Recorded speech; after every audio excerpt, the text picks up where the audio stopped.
Welcome to Family Educational Rights and Privacy Act, FERPA, for academic departments and student workers.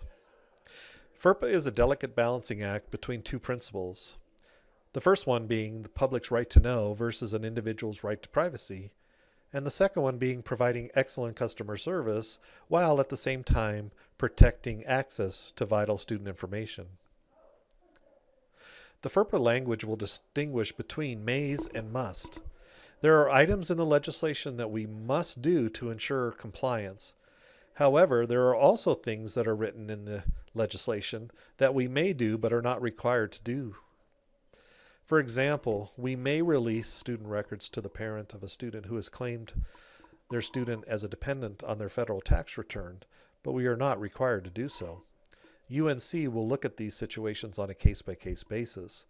Generally, UNC requires the student to sign a release. Another example is that school officials must not disclose personally identifiable information about students, nor permit inspection of their records without their written consent, unless that action is covered by certain exemptions within the legislation. So what is FERPA? FERPA is a federal law that was designed to protect the privacy of education records. It also established the rights of students to be able to inspect and review their education records. And it also provided guidelines for the correction of inaccurate and misleading records through both informal and formal hearings. FERPA applies to educational institutions that receive federal funds under any program administered by the United States Department of Education. This typically means Title IV federal financial aid. FERPA is enforced by the Family Policy Compliance Office at the United States Department of Education. Non-compliance to FERPA could lead to the loss of federal funding for the university. So who is covered by FERPA? When we talk about an eligible student, we're talking about a student who is in attendance at a post-secondary institution regardless of their age. When we talk about in attendance, we're talking about the first day of the first term in which a student is registered. FERPA will continue even after the student leaves or graduates. FERPA ceases upon the death of a student. However, at UNC, we transfer the rights to the next of kin with proper legal documentation. Applicants who are denied admissions are not covered by the Family Educational Rights and Privacy Act. So what are those student rights? Students are afforded 4 primary rights under FERPA. Number 1, they have the right to inspect and review their education records. Number 2, they have the right to seek an amendment to those records if they believe those records are in error. Number 3, they have the right to control the disclosure over personally identifiable information from their educational record. And number 4, they have the right to file a complaint with the Department of Education. An eligible student must be permitted to inspect and request amendment of their own education records. Please refer all of these requests to the Office of the Registrar. So what is an educational record? When we talk about an educational record, it's any record that is maintained by UNC that is directly related to a student and from which a student can be identified. These are some examples, but are not exhaustive examples. Academic records, grades, transcripts, etc., financial aid records, disciplinary records, employment records, if that employment is based on their status as a student. Please understand that educational records may be in a variety of formats, both digital and written. An educational record does not include the following: sole possession records, those records that are in sole possession of those who make it and are not accessible or revealed to any other individual. Law enforcement records, any records maintained by UNCPD, are not considered education records. Employment records, if that employment is not due to the student's status, are not covered under FERPA. And then finally, medical treatment records, both student health, counseling, and disability and support services. Personally identifiable information, or PII, is any information that can be used to steal identities, disrupt university operation, and therefore damage UNC's reputation. This information includes, but is not limited to, social security numbers, bear numbers, non-directory information, credit card information, health information, other information that alone or in combination is linkable to a specific student. PII should never be released alone or in combination with other data that would allow someone to have access to PII for a specific student. For example, you should never include both the student's name and their bear number in an email. When doing so, please remember to use their name and the last 4 digits of their bear number. If you need to email a file that includes PII, you should consider using your Windows Rights Management encryption or something like OneDrive. Information on both these processes can be found on the technical support website. Please remember to never email Social Security numbers to anyone. Institutions may disclose information in education records in the following situations.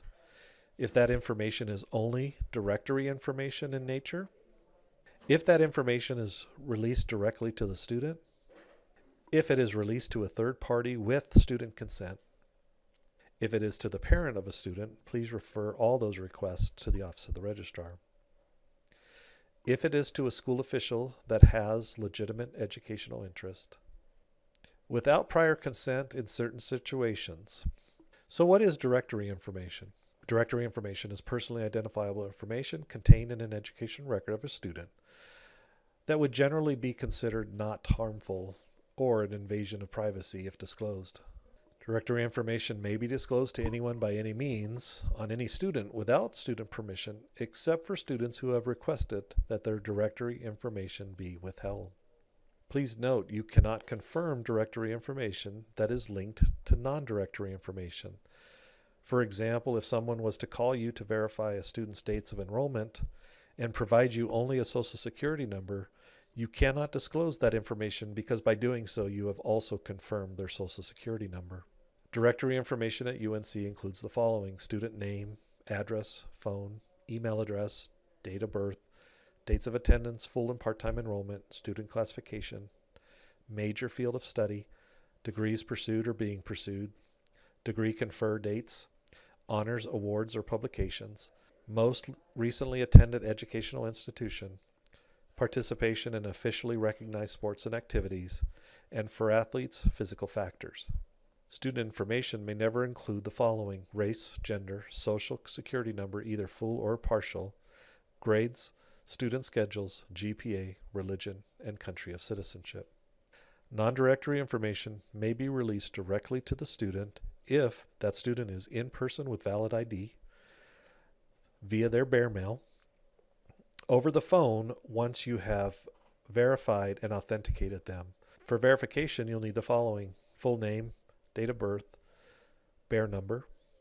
For authentication, establishes unquestionability.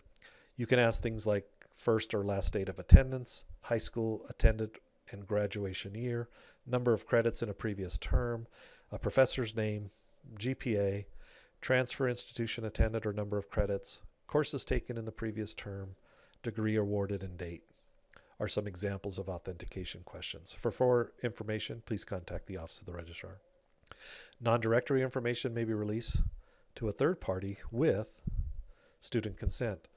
The consent must be in the form of an email from their bear mail, or they have a student consent to release form on file, or simply a written request. If request or consent form is not signed in front of an employee of UNC, that form must be notarized before it can be accepted. The student must be specific about what information is to be released and to whom.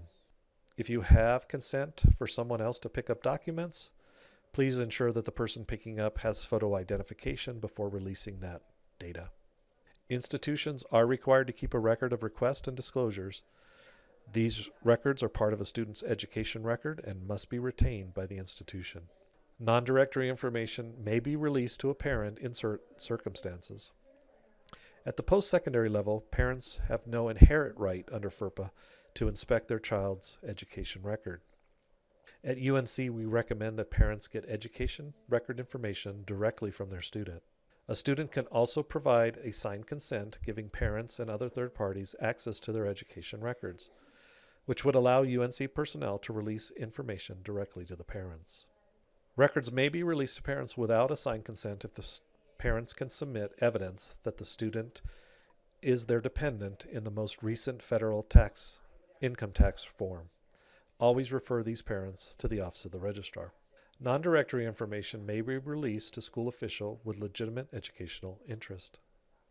School official can be any person that is employed by the institution in an administrative, supervisory, academic, research, or support staff position. It could be a member of the Board of Trustees. It could be a company that is under contract with the institution performing specific job tasks. Although an individual may be a school official, they do not have right to access to any and all student education records. They must have legitimate educational interest.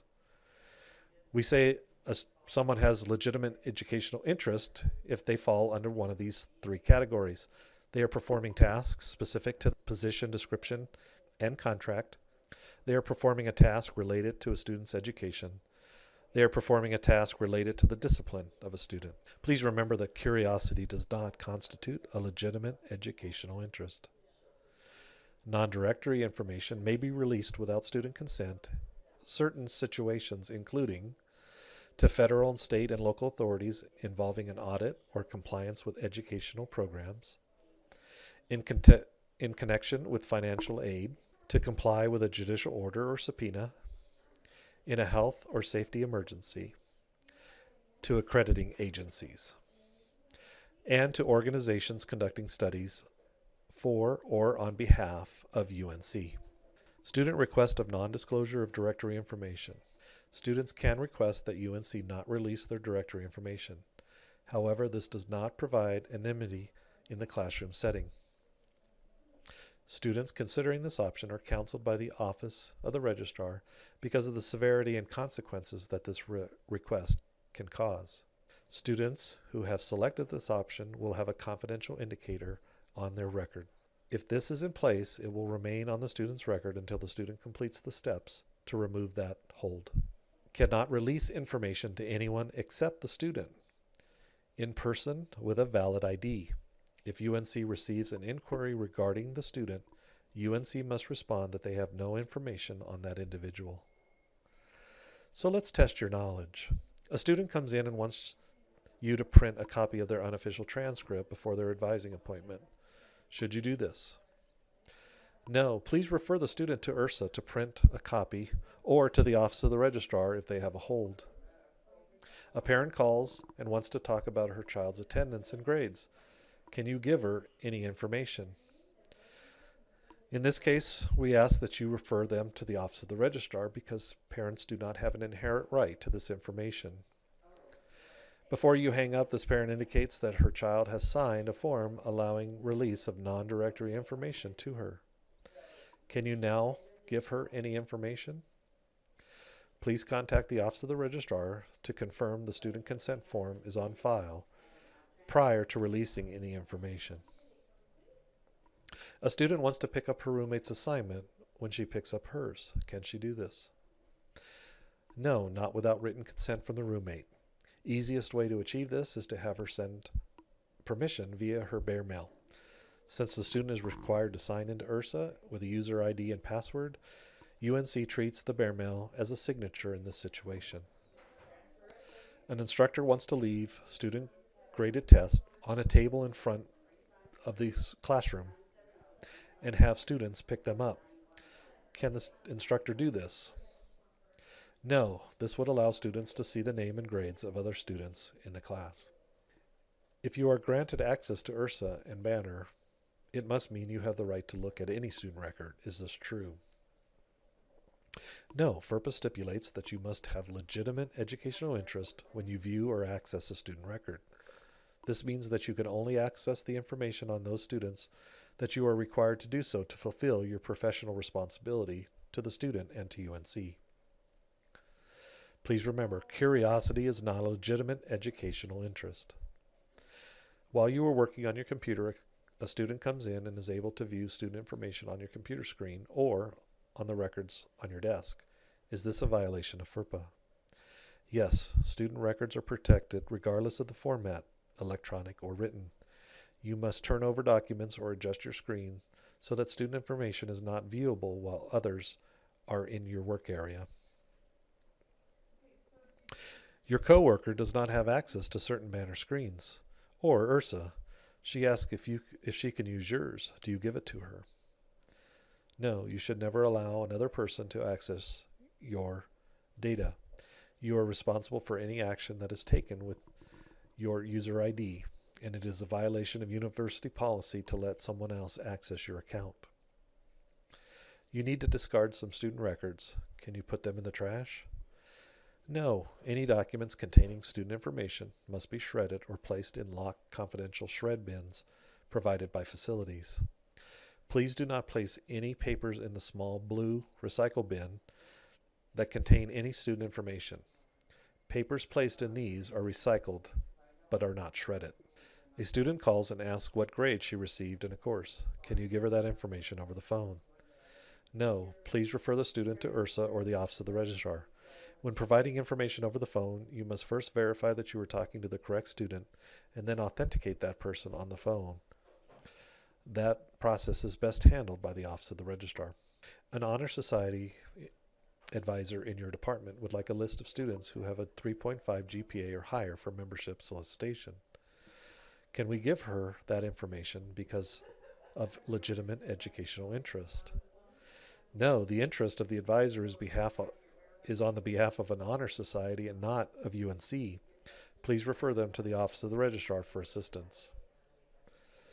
When looking at a student record, you receive a warning that the information is confidential. Can you still release information on this student? No, when a student requests to be confidential, you cannot even acknowledge that they are a student here. If you receive a call from a student or any other person, your response should be, I am unable to locate a student record, and then refer them to the Office of the Registrar. In Banner, you will initially see a screen pop up that gives you a warning that their information is confidential. Once you move between records in Banner, the confidentiality indicator will be above the bare number. In Banner Self-Service through URSA, when you pull up a student record, there is a small warning box that is easily missed. Please watch carefully. That concludes FERPA training. And always remember this, when in doubt, don't give out. If you have any questions, contact the Office of the Registrar in Carter Hall 3002, or you can reach us by phone at 970-351-2231, by email, registrar@unco.edu.